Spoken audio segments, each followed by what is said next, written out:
नमस्कार एवं आजिर ଏହି विशेष विश्लेषणକୁ ସମସ୍ତଙ୍କୁ ସ୍ୱାଗତ। ଆଜି ଆମେ ଏମିତି ଏକ ରୋଚକ ତଥା ଗଭୀର ବିଷୟ ଉପରେ କଥା ହେବାକୁ ଯାଉଛୁ ଯାହା ଶୁଣିବା ପରେ ଜୀବନର ସମସ୍ୟାକୁ ଦେଖିବାର ଦୃଷ୍ଟିକୋଣ ସମ୍ପୂର୍ଣ୍ଣ ବଦଳି ଯାଇପାରେ। ଆମେ ଭଗବତ ଗୀତାର ଏକ ଅତି ଗୁରୁତ୍ୱପୂର୍ଣ୍ଣ ଶ୍ଲୋକ ମାଧ୍ୟମରେ ମାନବୀୟ ନୈରାଶ୍ୟ, ମାନସିକ ସଙ୍କଟ ଏବଂ ପ୍ରକୃତ ଆଧ୍ୟାତ୍ମିକ ଶାନ୍ତିର ଏକ ନୂଆ ଦିଗ ଉନ୍ମୋଚନ କରିବା। ଏହା କେବଳ ହଜାର ହଜାର ବର୍ଷ ପୂର୍ବର କୌଣସି ଯୁଦ୍ଧକ୍ଷେତ୍ରର କାହାଣୀ ନୁହେଁ, ବରଂ ଆମର ଆଜିର ବ୍ୟସ୍ତବହୁଳ ଚାପଗ୍ରସ୍ତ ଦୈନନ୍ଦିନ ଜୀବନ ସହ ଏହା କିପରି ସିଧାସଳଖ ଯୋଡ଼ି ହୋଇଛି ତାହା ଦେଖିଲେ ଆଶ୍ଚର୍ଯ୍ୟ ଲାଗିବ। ତେବେ ଆସନ୍ତୁ ଆରମ୍ଭ କରିବା ଆମର ଏହି ଯାତ୍ରା। ଆଗକୁ ବଢ଼ିବା ପୂର୍ବରୁ ଆମେ କେଉଁ କେଉଁ ବିଷୟ ଉପରେ ଆଲୋଚନା କରିବା ତାହା ଉପରେ ଟିକେ ନଜର ପକାଇଦେବା। ଆମେ ଶ୍ଲୋକର ମୂଳ ଅନୁବାଦରୁ କଥା ଆରମ୍ଭ କରି ସେହି ମହାନ ଯୋଦ୍ଧାଙ୍କର ମାନସିକ ସ୍ଥିତି, ଭଗବାନଙ୍କର ଏକ ଚମତ୍କାର ମହାପରିକଳ୍ପନା ଏବଂ ଶେଷରେ ଏହା ଆମ ଦୈନନ୍ଦିନ ଜୀବନରେ କିପରି ସାହାଯ୍ୟ କରିବ ସେହି ବିଷୟରେ ଜାଣିବା। ତେବେ ବିଳମ୍ବ ନ କରି ଆସନ୍ତୁ ସିଧାସଳଖ ଆମର ପ୍ରଥମ ପର୍ଯ୍ୟାୟକୁ ଯିବା ଏବଂ ସେହି ଐତିହାସିକ ଗ୍ରନ୍ଥର ମୂଳ ଶ୍ଲୋକ ଓ ଏହାର ଅନୁବାଦକୁ ବୁଝିବା। ଏହି ଅନୁବାଦଟିକୁ ଟିକେ ଧ୍ୟାନର ସହ ଶୁଣିବେ। ଗୀତାର ପ୍ରଥମ ଅଧ୍ୟାୟ 47ତମ ଶ୍ଲୋକର ଏହି ମୁହୂର୍ତ୍ତଟି ପ୍ରକୃତରେ ଅତ୍ୟନ୍ତ ଭାବପ୍ରବଣ। ସଞ୍ଜୟ ଏଠାରେ ବର୍ଣ୍ଣନା କରୁଛନ୍ତି ଯେ କିପରି ଜଣେ ଅପରାଜୟ ବୀର ହଠାତ୍ ନିଜର ଧନୁ ଓ ତୀରକୁ ତଳେ ପକାଇ ଦେଉଛନ୍ତି ଏବଂ କେବଳ ସେତିକି ନୁହେଁ, ସେ ରଥ ଉପରେ ନିରାଶ ହୋଇ ବସିପଡ଼ୁଛନ୍ତି। ତାଙ୍କ ମନ ସମ୍ପୂର୍ଣ୍ଣ ରୂପେ ଶୋକରେ ବୁଡ଼ିଯାଇଛି। ଏହି ଯେଉଁ ଅସ୍ତ୍ର ତ୍ୟାଗ କରିଦେବାର ଶାରୀରିକ କାର୍ଯ୍ୟ, ଏହା ଭିତରେ ଲୁଚି ରହିଛି ଏକ ଭୟଙ୍କର ମାନସିକ ଯନ୍ତ୍ରଣାର ଚିତ୍ର। ବର୍ତ୍ତମାନ ଆମକୁ ବୁଝିବାକୁ ହେବ ଯେ ଏହି କାର୍ଯ୍ୟ ପଛରେ ପ୍ରକୃତରେ କ'ଣ ଚାଲିଥିଲା। ଏହି ବ୍ୟଥିତ ମନର ମୂଳ ଅର୍ଥ କ'ଣ? ଦେଖନ୍ତୁ, ସବୁଠାରୁ ମଜାଦାର କଥା ହେଲା ଏହି ଯେଉଁ ନୈରାଶ୍ୟ ବା ହତାଶା, ଏହା କିଛି ଗୋଟିଏ ସେକେଣ୍ଡରେ ଆସିଯାଇନଥିଲା।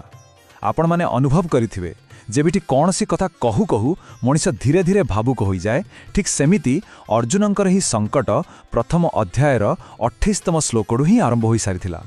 ପ୍ରଥମେ ସାମାନ୍ୟ ସନ୍ଦେହ, ତାପରେ ଭିତରେ ଭିତରେ ଏକ ପ୍ରବଳ ଦ୍ୱନ୍ଦ୍ୱ ଏବଂ ଶେଷରେ 47ତମ ଶ୍ଲୋକ ବେଳକୁ ତାହା ସମ୍ପୂର୍ଣ୍ଣ ରୂପେ ଏକ ବିସ୍ଫୋରଣ ଭଳି ବାହାରକୁ ଆସିଲା, ଯାହାକୁ ଆମେ ନୈରାଶ୍ୟର ଚରମ ସୀମା କହିପାରିବା। ଏବଂ ଏହିଠାରେ ହିଁ ଏକ ବହୁତ ବଡ଼ ବିରୋଧାଭାସ ବା ପ୍ୟାରାଡକ୍ସ ଆମ ସାମ୍ନାକୁ ଆସେ। କାରଣ ଯେଉଁ ବ୍ୟକ୍ତି ଜଣକ ଏହି ସଙ୍କଟ ଦେଇ ଗତି କରୁଛନ୍ତି, ତାଙ୍କର ପ୍ରକୃତ ପରିଚୟ କିଛି ସାଧାରଣ ନଥିଲା। ଟିକେ ଭାବି ଦେଖନ୍ତୁ ତ, ଅର୍ଜୁନ କେହି ଯାହା ତାହା ବ୍ୟକ୍ତି ନଥିଲେ। ସେ ସ୍ୱର୍ଗକୁ ଯାଇ ସ୍ୱୟଂ ଦେବରାଜ ଇନ୍ଦ୍ରଙ୍କଠାରୁ ଶିକ୍ଷା ଲାଭ କରିଥିଲେ। ଯୁଦ୍ଧ ପୂର୍ବରୁ ଏତେ ବଡ଼ ଯାଦବ ସେନାକୁ ହାତଛଡ଼ା କରି ସେ କେବଳ ଶ୍ରୀକୃଷ୍ଣଙ୍କୁ ହିଁ ବାଛିଥିଲେ। ଅର୍ଥାତ୍ ତାଙ୍କର ଜ୍ଞାନ ଓ ବିଶ୍ୱାସର ସ୍ତର ଖୁବ୍ ଉଚ୍ଚରେ ଥିଲା। କିନ୍ତୁ ବର୍ତ୍ତମାନର ସ୍ଥିତି ଦେଖନ୍ତୁ, ସେହି ଜ୍ଞାନୀ ଯୋଦ୍ଧା ଆଜି ଅସ୍ତ୍ର ଫିଙ୍ଗି ଦେଇଛନ୍ତି, ଶୋକରେ କାନ୍ଦୁଛନ୍ତି ଆଉ ନିଜର ମୂଳ କର୍ତ୍ତବ୍ୟକୁ ଛାଡ଼ି ଅନ୍ୟ କୁଆଡ଼େ ପଳାଇ ଯିବାକୁ ଚାହୁଁଛନ୍ତି। ଏହା ସମ୍ପୂର୍ଣ୍ଣ ଆଶ୍ଚର୍ଯ୍ୟଜନକ। ଆଉ ଗୋଟେ ଚମତ୍କାର କଥା ହେଉଛି, ଗ୍ରନ୍ଥ ଅନୁସାରେ ଅର୍ଜୁନ ହେଉଛନ୍ତି ସ୍ୱୟଂ ନର। ଆପଣମାନେ ନରନାରାୟଣ ଅବତାର ବିଷୟରେ ଶୁଣିଥିବେ ନିଶ୍ଚୟ। ଏଥିରେ ନର ହେଉଛନ୍ତି ଏକ ପରିପୂର୍ଣ୍ଣ ଆତ୍ମା ଏବଂ ନାରାୟଣ ହେଉଛନ୍ତି ପରମବ୍ରହ୍ମ। ମାନେ ଅର୍ଜୁନ କୌଣସି ନୂଆ ଶିଖାଳି ନଥିଲେ, ସେ ନିଜେ ହିଁ ଦିବ୍ୟ ଜ୍ଞାନରେ ପରିପୂର୍ଣ୍ଣ ଥିଲେ। ତାହେଲେ ଏତେ ବଡ଼ ଜ୍ଞାନୀ ମଣିଷ ଜଣକ ଏମିତି ମାନସିକ ସ୍ତରରେ ଭାଙ୍ଗି ପଡ଼ିଲେ କେମିତି? ଏହା ଆମକୁ ନେଇଯାଉଛି ଗୋଟେ ବହୁତ ବଡ଼ ରହସ୍ୟ ଆଡ଼କୁ। କ'ଣ ଏହି ସଙ୍କଟ ପଛରେ ଭଗବାନଙ୍କର କିଛି ଉଦ୍ଦେଶ୍ୟମୂଳକ ଯୋଜନା ଥିଲା କି? ଆସନ୍ତୁ ଦେଖିବା। ଆମ ମନରେ ସ୍ୱାଭାବିକ ଭାବେ ଏହି ପ୍ରଶ୍ନ ଆସିବ ଯେ ଯଦି ଶ୍ରୀକୃଷ୍ଣ ନିଜେ ସର୍ବଶକ୍ତିମାନ ଏବଂ ଅର୍ଜୁନ ତାଙ୍କର ସବୁଠାରୁ ପ୍ରିୟ ତଥା ଜ୍ଞାନୀ ଭକ୍ତ, ତେବେ ସେ କାହିଁକି ଅର୍ଜୁନଙ୍କୁ ଏତେ କଷ୍ଟ ଓ ଏତେ ଭୟଙ୍କର ମାନସିକ ଦ୍ୱନ୍ଦ୍ୱ ଦେଇ ଗତି କରିବାକୁ ଦେଲେ? କ'ଣ ସେ ଚାହିଁଥିଲେ ଏହାକୁ ଅଟକାଇ ପାରିନଥାନ୍ତେ? ଉତ୍ତରଟି ହେଉଛି ନା, ଏହା କୌଣସି ଦୁର୍ଘଟଣା ନଥିଲା କି ଅର୍ଜୁନଙ୍କର ଦୁର୍ବଳତା ନଥିଲା। ପ୍ରକୃତ କଥା ହେଲା, ଶ୍ରୀକୃଷ୍ଣ ନିଜେ ହିଁ ଜାଣିଶୁଣି ଏହି ପରିସ୍ଥିତି ସୃଷ୍ଟି କରିଥିଲେ। ସମଗ୍ର ମାନବ ସମାଜକୁ ଆଗାମୀ ଯୁଗ ଯୁଗ ଧରି ସଠିକ୍ ବାଟ ଦେଖାଇବା ପାଇଁ ଗୀତାର ମହାନ ଜ୍ଞାନ ପ୍ରଦାନ କରିବା ନିମନ୍ତେ ତାଙ୍କ ଏକ ଉପଯୁକ୍ତ ପୃଷ୍ଠଭୂମି ଦରକାର ଥିଲା। ଏହି ଯେଉଁ ନୈରାଶ୍ୟର ସ୍ଥିତି, ଏହା ଥିଲା ସେହି ମଞ୍ଚ ଯେଉଁଠାରୁ ବିଶ୍ୱର ସର୍ବଶ୍ରେଷ୍ଠ ଦର୍ଶନର ଜନ୍ମ ହେବାର ଥିଲା। ଏହା ଥିଲା ଶ୍ରୀକୃଷ୍ଣଙ୍କର ଏକ ବିରାଟ ମହାପରିକଳ୍ପନା। ଆଚ୍ଛା, ଏବେ ଆସନ୍ତୁ ସବୁଠାରୁ ଗୁରୁତ୍ୱପୂର୍ଣ୍ଣ ପ୍ରସଙ୍ଗକୁ।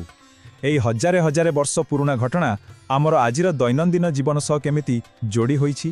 ଆମେ ଟିକେ ନିଜ ଜୀବନକୁ ଚାହିଁଲେ ଦେଖିବା, ଆମେ ବି ତ ଠିକ୍ ଅର୍ଜୁନଙ୍କ ପରି ବେଳେବେଳେ ଜୀବନ ଯୁଦ୍ଧରେ ନିଜର ଅସ୍ତ୍ର ପକାଇ ଦେବାକୁ ଇଚ୍ଛା କରୁ, ନୁହେଁ କି? ଅଫିସର ଅତ୍ୟଧିକ ଚାପ, ମାନସିକ କ୍ଲାନ୍ତି ବା ବର୍ଣ୍ଣଆଉଟ୍, ପାରିବାରିକ ସମ୍ପର୍କର ଜଟିଳତା ଭିତରେ ଛାନ୍ଦି ହୋଇ ଆମେ ବି ବେଳେବେଳେ କୌଣସି ନିଷ୍ପତ୍ତି ନେଇପାରୁନାହିଁ। ସବୁ ଛାଡ଼ିଛୁଡ଼ି କୁଆଡ଼େ ଏକାକୀ ପଳାଇ ଯିବାକୁ ଇଚ୍ଛା ହୁଏ। କିନ୍ତୁ ଅର୍ଜୁନଙ୍କର ଏହି ଘଟଣା ଆମକୁ ଶିଖାଏ ଯେ ଏମିତି ଦ୍ୱନ୍ଦ୍ୱ ଆସିବା ସମ୍ପୂର୍ଣ୍ଣ ସ୍ୱାଭାବିକ। କିନ୍ତୁ ସେହି ସ୍ଥିତିରୁ ପଳାୟନ କରିବା ପରିବର୍ତ୍ତେ ପ୍ରକୃତ ମାର୍ଗଦର୍ଶନ ଖୋଜିବା ହିଁ ମାନସିକ ଶାନ୍ତିର ଏକମାତ୍ର ବାଟ। ତେବେ ଏହି ସମଗ୍ର ବିଶ୍ଳେଷଣରୁ ଆମେ ଆମ ନିଜ ଜୀବନ ପାଇଁ କେଉଁ ଚୂଡ଼ାନ୍ତ ନୈତିକ ଶିକ୍ଷା ପାଇପାରିବା? ଆସନ୍ତୁ ସେ ବିଷୟରେ ଜାଣିବା, ଯାହାକୁ ଆମେ ଆଜିଠାରୁ ହିଁ ପ୍ରୟୋଗ କରିପାରିବା। ସବୁଠାରୁ ବଡ଼ ଶିକ୍ଷାଟି ହେଲା, କେବଳ ବୁଦ୍ଧି, ଡିଗ୍ରୀ କିମ୍ବା ଜ୍ଞାନ ଆମକୁ ଜୀବନର ମାନସିକ ସଙ୍କଟରୁ ବଞ୍ଚାଇ ପାରିବ ନାହିଁ, ଯାହା ଆମେ ଅର୍ଜୁନଙ୍କ କ୍ଷେତ୍ରରେ ଦେଖିଲେ। ଜୀବନରେ ଆସୁଥିବା ନୈରାଶ୍ୟ କିମ୍ବା ହତାଶା କେବେ ହେଲେ ଏଣ୍ଡ ବା ଶେଷ କଥା ନୁହେଁ, ବରଂ ଏହା ହେଉଛି ଏକ ନୂଆ ଆରମ୍ଭର ମୂଳଦୁଆ। ଯେତେବେଳେ ଆମର ନିଜସ୍ୱ ଅହଙ୍କାର ଭାଙ୍ଗିଯାଏ, ସେତେବେଳେ ହିଁ ଆମେ ପ୍ରକୃତରେ ଏକ ଉଚ୍ଚତର ଶକ୍ତି ବା ସଠିକ୍ ଜ୍ଞାନ ନିକଟରେ ସମର୍ପଣ କରିବା ଶିଖୁ। ଆଉ ସେହି ସମର୍ପଣ ଭିତରୁ ହିଁ ମିଳେ ଚିରସ୍ଥାୟୀ ମାନସିକ ଶାନ୍ତି। ଯିବା ପୂର୍ବରୁ ଗୋଟିଏ ପ୍ରଶ୍ନ ଚିନ୍ତା କରିବାକୁ ଛାଡ଼ି ଦେଇଯାଉଛି। ଯେତେବେଳେ ଜୀବନ ଆମକୁ ଚାରିଆଡ଼ୁ ଘେରିଯାଏ ଆଉ ଆମକୁ ଆମର ସମସ୍ତ ଅସ୍ତ୍ର ତଳେ ପକାଇ ଦେବାକୁ ବାଧ୍ୟ କରେ, ସେତେବେଳେ କ'ଣ ତାହା ପ୍ରକୃତରେ ଆମର ପରାଜୟ? ନା, ତାହା ହୁଏତ ଏକ ନୂତନ ଆଧ୍ୟାତ୍ମିକ ଜାଗରଣ ଆଉ ନିଜ ଜୀବନର ପ୍ରକୃତ ଉଦ୍ଦେଶ୍ୟ ଖୋଜି ପାଇବାର ସର୍ବଶ୍ରେଷ୍ଠ ମାଧ୍ୟମ ହୋଇପାରେ। ନିଶ୍ଚୟ ଭାବିବେ ଏହା ଉପରେ। ଆଶା କରୁଛି ଆଜିର ଏହି ଆଲୋଚନା ଆମ ସମସ୍ତଙ୍କ ଜୀବନରେ କିଛି ନୂଆ ଆଲୋକ ଆଣିଦେବ। ଆଜିର ଏହି ବିଶ୍ଳେଷଣରେ ସାମିଲ ହୋଇଥିବାରୁ ଆପଣମାନଙ୍କୁ ଅନେକ ଅନେକ ଧନ୍ୟବାଦ।